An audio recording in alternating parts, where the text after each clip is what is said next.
شریعت کیا ہے؟ یہ اصل میں تعلیم کا نام ہوتا ہے. شریعت تعلیم ہے. جو اللہ کی تعلیم ہوتی ہے اس کو ہم شریعت کہتے ہیں، نبی کریم کی تعلیم ہے وہ شریعت ہے.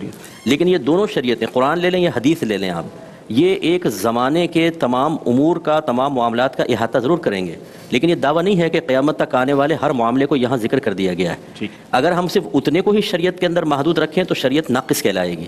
اس لیے اللہ نے قرآن عظیم میں بیان فرمایا کہ اطیعوا اللہ و اطیعوا الرسول و اولی الامر منکم، اللہ کی اطاعت کرو، رسول کی اطاعت کرو، اور ان لوگوں کی اطاعت کرو جو تم میں حکم والے ہیں، صاحبان امر. اور وہ کون ہیں؟ صاحبان امر، جو آپ فرما رہے مجتہدین، ہر زمانے کے وہ مفتیان کرام جو جدید مسائل پر اور قدیم مسائل پر بھی توجہ رکھتے ہیں کہ اب اس دور میں اس میں تبدیلی آئے گی یا نہیں آئے گی.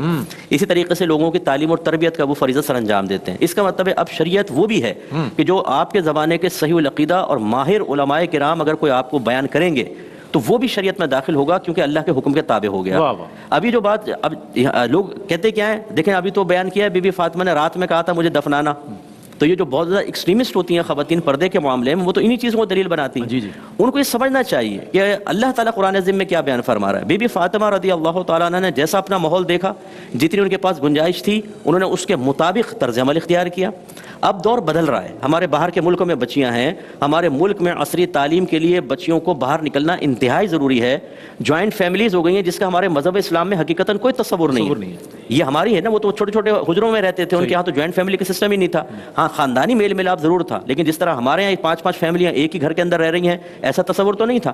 تو لازم سی بات ہے کہ اب علماء اب بیان کریں گے تو وہ بچیاں خاص طور پہ متوجہ فرمائیں کہ جو بی بی فاطمہ کو بنیاد بنا کر قرآن کی اس آیت کے خلاف چلی جاتی ہیں کہ علماء کی نہیں سنیں گے. دیکھیں بی بی فاطمہ نے تو اس طرح کا پردہ کیا تھا. آپ کو ایک عالم اگر یہ بتا رہے ہیں، مستند عالم دین، تو پھر آپ ان کی تعلیمات پر بھی آپ کو توجہ کرنی ہے. اور بڑی معذرت کے ساتھ یہ تکلیف دہ بات تو ہوگی، لیکن میں عرض کروں گا بعض اوقات پیر عالم نہیں ہوگا، لیکن پیر اپنی فرسودہ تعلیم دے کر لوگوں کو ایکسٹریمسٹ بنا رہا ہے، اور مرید حق کے وفاداری ادا کرتے ہوئے قرآن کی آیت کے خلاف جا رہا ہے کہ اولی الامر منکم کی نہیں سننا، ہمیں سننا اپنے پیر صاحب کی. بالکل.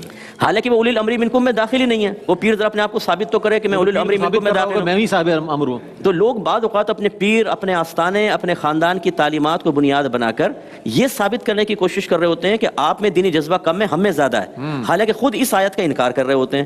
عملی انکار کہہ رہا ہوں، زبانی انکار نہیں ہے. تو اس لیے یہ بات بھی سمجھنی چاہیے. وہ بچیاں جو عاطف نے بالکل ٹھیک کہا، ایک سسر صاحب نے ہم سے فریاد کی کہ مفتی صاحب ہم نے اپنے بچے کے لیے ایک دیندار لڑکی کی تلاش کی کہ ہم نہیں لائیں گے دنیا دار. اب وہ دیندار نے آ کے پہلے دن ہی اندر سے کنڈی لگا لی کہ میں تو باہر ہی نکلوں گی، باہر تو جیٹ بھی ہے اور دیور بھی ہے اور میں تو نہیں نکلوں گی، نہ کچن میں کام کرتی ہے. اب جو مہمان آتے ہیں لازم باتیں کہتے ہیں دلہن کو لاؤ، دلہن صاحبہ باہر نکلنے کے لیے تیار نہیں ہے. وہ کہنے لگا مفتی صاحب ہم نے یہ اب پکا ارادہ کر لیا ہے کہ اب دیندار لڑکی کو ہم نے گھر میں نہیں لانا. تم نے کون سا اچھا کام کیا ہے یہ اپنے ایکسٹریمسٹ پن کے اندر مبتلا ہو کر.